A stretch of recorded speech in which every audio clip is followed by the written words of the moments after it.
Welcome back to the Gridiron Drive, where we break down everything NFL with a mix of smart analysis, fantasy insights, and what betting value you might be able to extract. I'm Anthony Correnti, joined as always by my co-host Peter Traina, and today we're diving into a pretty classic offseason format: buys, sells, and holds. How we feeling, Pete? I'm feeling great, man. In my new place finally, so you won't see kid toys behind me, and maybe I'll get some cool stuff for behind here. And right now it's just an empty room with my desk. But listen, man, off-season hype is at full throttle, and every team thinks that they're contenders. I think my Giants are gonna win it all. Not really, but hey, we're gonna figure out what's real, what's fool's gold, and we're waiting to see it played out basically, and we'll tell you what's the value in fantasy drafts, best ball, and maybe even we'll dabble in a little bit of the gambling markets. Mix in a little bit of everything. So if you're watching on YouTube, comment down below. Let us know who you're buying or what narratives you're buying, selling, holding. Make sure you're subscribed to the channel so you never miss any of the info we have coming your way. Without further ado, let's get right into it, and we'll start with what we're buying, narratives or trends that we believe heading into the 2025 season. And yes, some fantasy upside baked into some of these takes here. So Pete, kick us off. What's the first narrative that we're buying this offseason? I'm buying the Las Vegas Raiders, man. I like their rebuild. I think they're doing it the right way. Pete Carroll, he brings a structure to them. We spoke about that in a previous episode. Yeah, it was like not a long-term hire, but he'll get their system established. He'll get some culture in there. And listen, I like Chip Kelly. He brings tempo. I think Geno was a smart fit for them for what they're doing. Add in Ashton Genty. You already got Brock Bowers. Our guy Jack Besh. He's going to be coming out of the slot. Jacoby Myers is sneaky good still. I kind of like what they're doing on offense, but they're just going to have to score 30 points to win because I don't think their defense is that great. But that's okay. Look at that division. Yeah, very true. And add to all that that they have the best tight end in football. Pretty big plus for them there. I agree, and I love it for fantasy too. Genty's going to come off the board early. He's going to prove the stud that he is, I think, pretty early on in the season. I expect him to kind of be the engine of the Pete Carroll, Chip Kelly offense there. Geno will be a value, just like he's always a value. He's probably the most disrespected, consistent quarterback going in fantasy, I think. You don't get a lot of the rushing upside with him, but he's a good, accurate quarterback that has, like we just mentioned, good weapons at his disposal. And like we already said, the best tight end in football. So Bowers will be the consensus tight end one.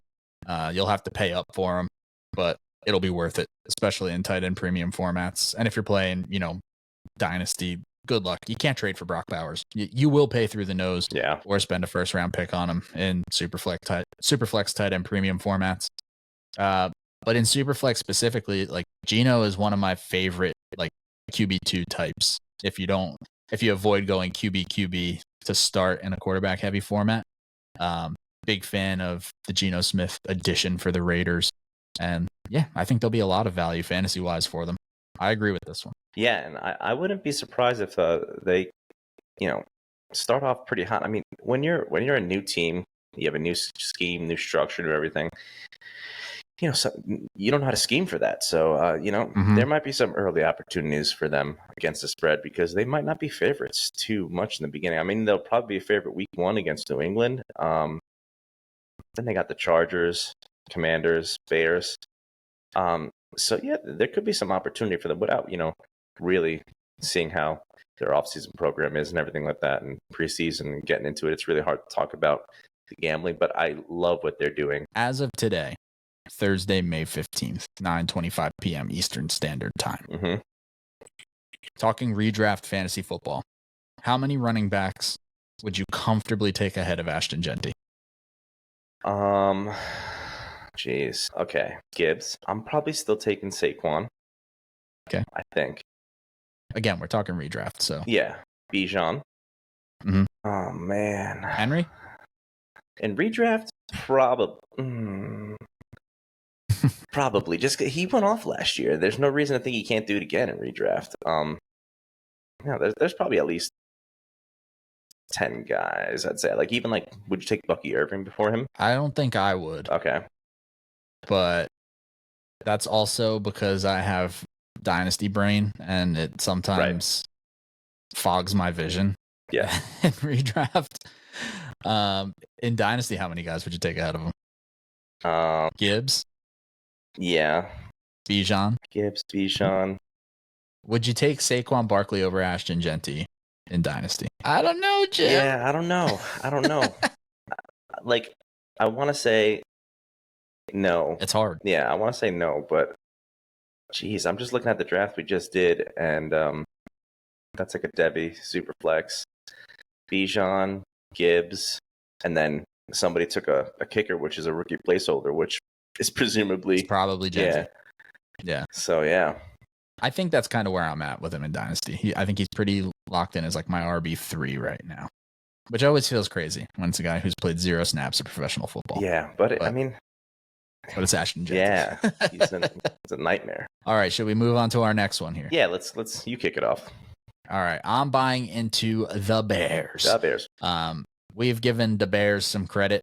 You know, they threw a lot of resources at the offensive line, both in free agency and through trade and through the draft. So you love that. Keep Caleb upright. Caleb's in a really great situation here. You get Ben Johnson, who we know is a great play caller. They had weapons already, right? They had DJ Moore. They had Roma Dunze. They draft Colston Loveland. They draft Luther Burden.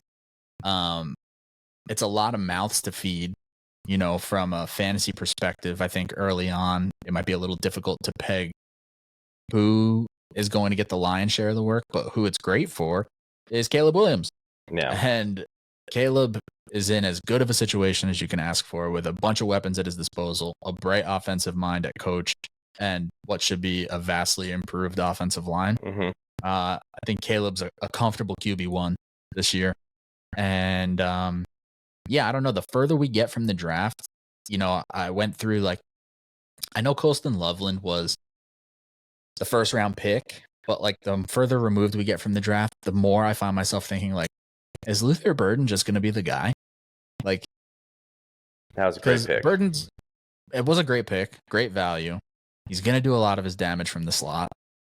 I know you can move DJ Moore around a little bit, but just the way that Ben Johnson's been talking about, you know, guys competing and what I wonder if DJ Moore, I don't think he'll get moved, right? Because like the contract's not super easy to move on from. Right. I guess you could try and find a trade partner, but I don't know. I just feel like, not that they're the same player, but we saw what Ben Johnson's offense was able to do for a guy like Amon-Ra playing largely from the slot. And can we get Luther Burden being that guy playing largely from the slot? So I think they're going to be an efficient offense. It's also great news for DeAndre Swift. Yeah, they didn't. He survived. They didn't add a premier running back there. They did add our guy Kyle Monangai. So shout out Kyle Monangai. Yeah, what do you think about the Bears? Yeah, the Bears. I will admit, last year I was harsh on them, and I was right. I thought, yeah, they added some weapons, but it was like older guys, and I wasn't like too impressed. And first of all, that book or that article that came out today is absolutely insane.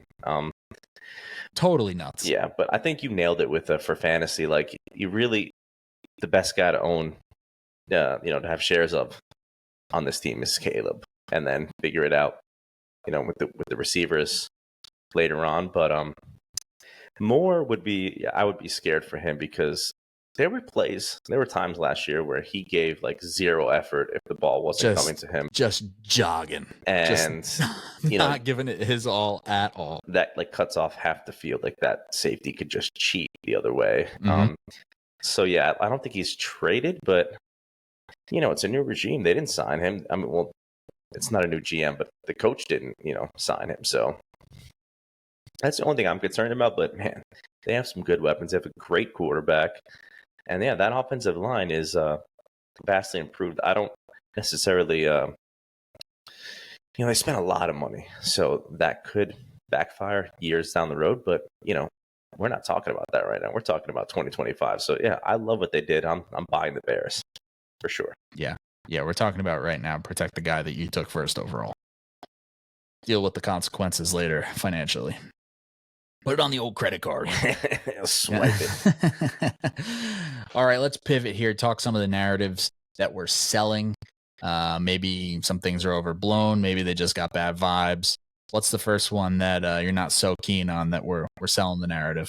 I feel like we've been on this team all off season, and obviously I'm a Giants fan, so this is going to seem like a little homer take, but I'm out on the Cowboys, man. They lost 2 offensive linemen, Zach Martin, Hall of Famer most likely. Tyron Smith didn't come back. Obviously, he's been gone. But yeah, they drafted Tyler Booker. Most people would think that was a little bit of a reach for a guard. But the worst part about it is just Schottenheimer. That felt like such an uninspiring hire. Mm-hmm. Which I will say makes me think that since what was their last coach? I got his name. Green Bay's coach. Mike McCarthy. Yeah, McCarthy. They're still I almost paying. said Jason Garrett. Same guy, honestly.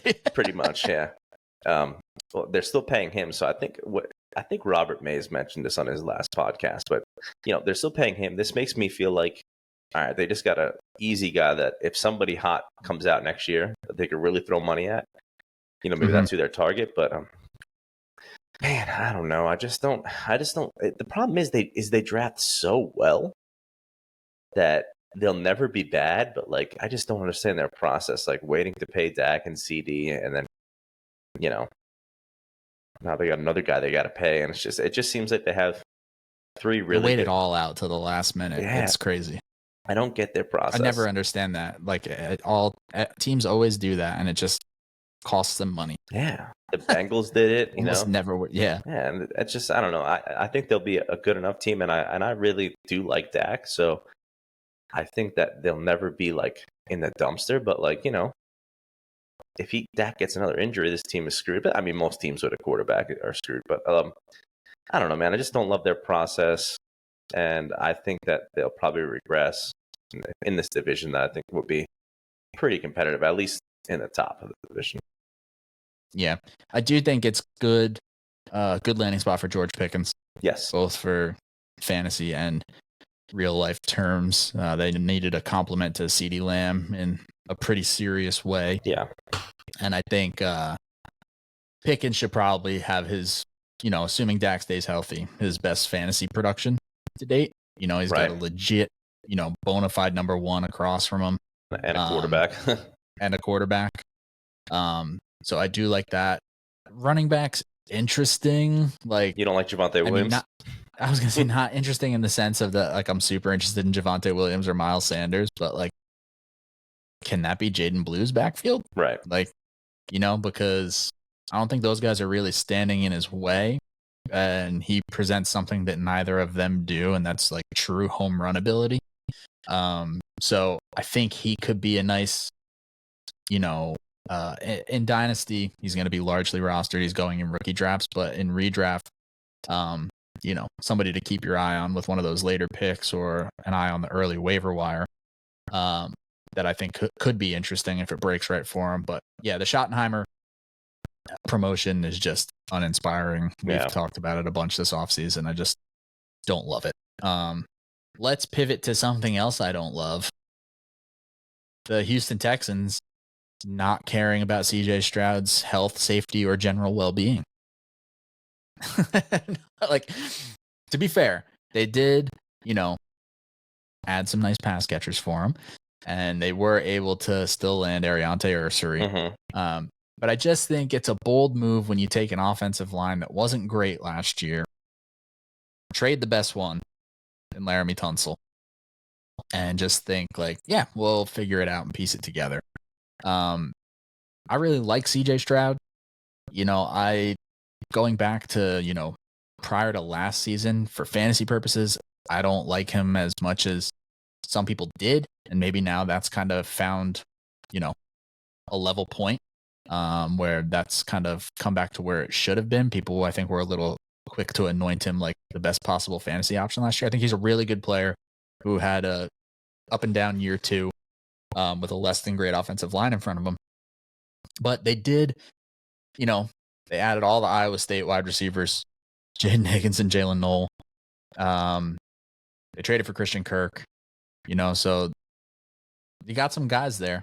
But I just don't love, I guess, the process on the offensive line for a team that has felt like pretty ready to trying to be going for it, to not take offensive line maybe a little more seriously. And that's not to say I don't like Ariante Ursary. I just think should be a little cautious with the Texans. Yeah, I mean, they should have been, more prudent in building that offensive line instead of, tearing it down. But, I do like Stroud, and I do like him long term. I like him in Dynasty, but this could be another, like, it. Maybe it won't live up to his rookie year, which, he had a great rookie year. So yeah, he did. It's just weird because, like you said, they're ready to compete. They have seems like a good coach, and that division is just so weak that they could win it with 9 games. Yeah, I don't know. I would look to fade them whenever I can. I think.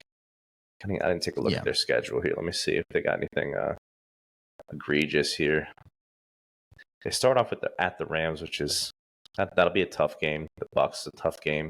Then they got 2 division games in a row. Then they got the Ravens. So that's a pretty tough start. If they could win their Jags and Titans, maybe they can come out of that 2-3. Then they got a bye week. But yeah, I don't know, man. That whole process of the offensive line really bothered me, and I don't like that for a young quarterback. Agreed. All right, let's talk some gray areas, narratives we're not ready to commit to. Not quite buying, not fully selling, just sitting tight. Just patiently sitting tight for now. Kick us off. What's the first one? Yeah, this is the old ETF, right? You're just holding. You're not sure. Yeah, just slow and steady. Yeah, but I'm holding the Green Bay Packers. They never really make big offseason moves, but I think I don't want to be mean.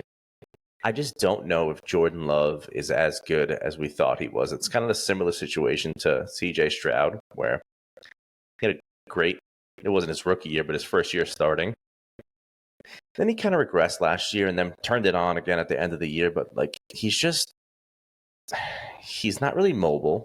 So he doesn't give you any upside that way in fantasy. And he doesn't really dink and dunk. He's kind of just an explosive play. You can't say merchant because explosive plays aren't easy, but it's almost it's all in or nothing. And yeah, they got Golden, and I like that. I'm a little bit, I don't even want to say lower on Golden than most because it sounds like I don't like him.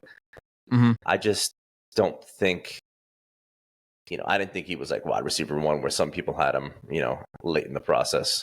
I don't know. The Packers are weird. That's a tough division. So I don't dislike them. I just think, I'm holding them. I want to see what they do.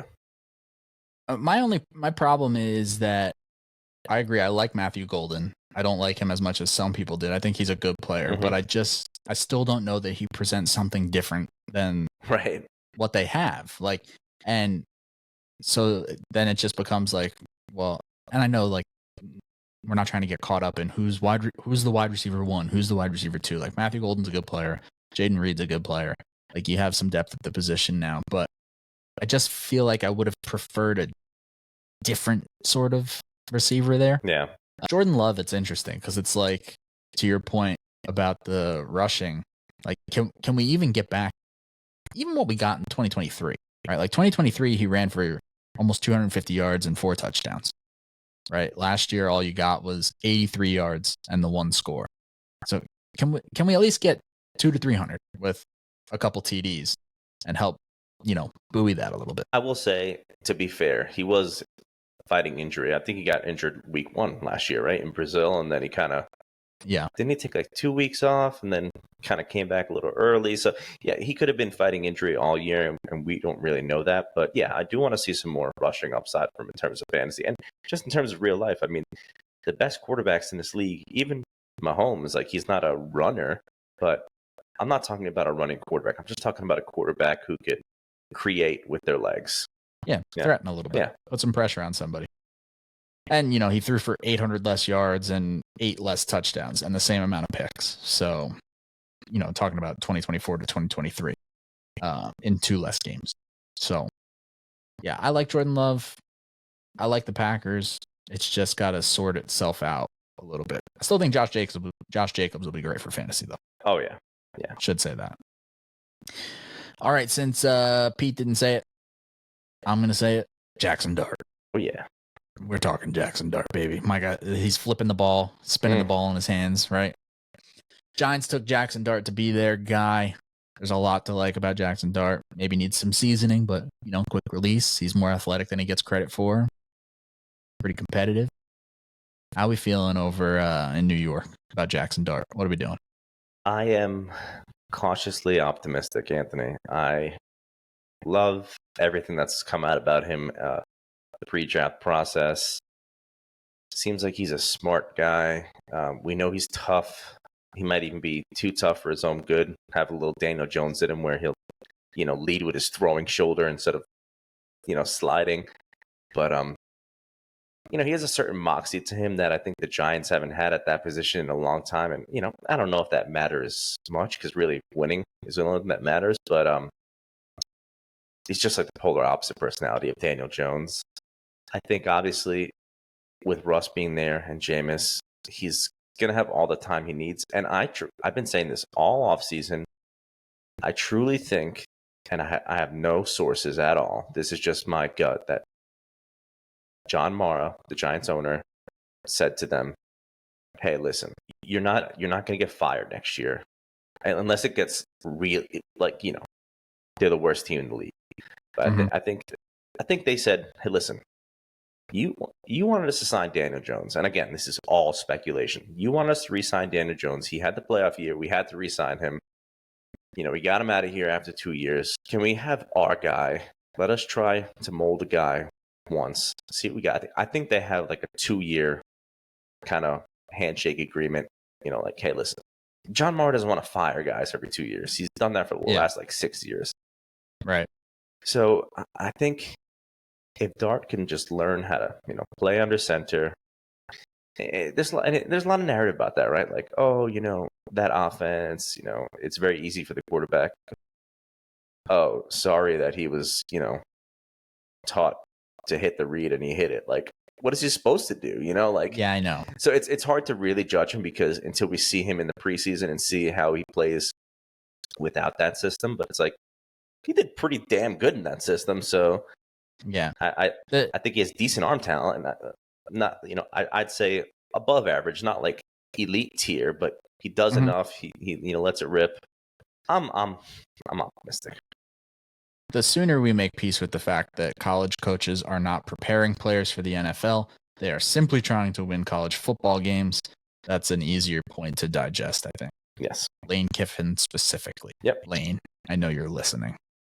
You're too online for your own good, so I'm sure you found this somehow.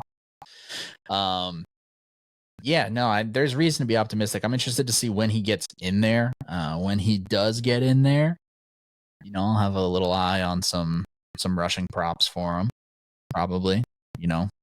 Talking about a guy that, in 2022 at Ole Miss, he ran for 614 yards.